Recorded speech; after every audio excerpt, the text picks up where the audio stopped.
how you kind of safeguard, how you protect yourself on this future that is coming, where robotics and artificial intelligence is kind of making people very concerned about what jobs they can do. I think for anybody in any country, the difference between those, what we call in terms of economic activity, skilled workforce, semi-skilled workforce, and non-skilled workforce. So we can see that already, that non-skilled workforce, for example, the pizza making robots in Paris.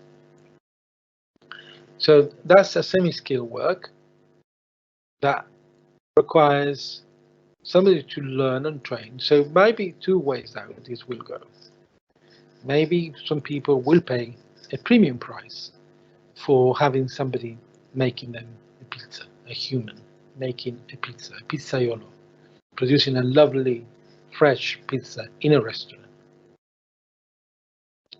Maybe also the model where these pizzas are substantially cheaper and they're as good as the ones that pizzaiolo makes, that is made by robots, will mean that many restaurants will close. So how they manage to turn that around? Well, education.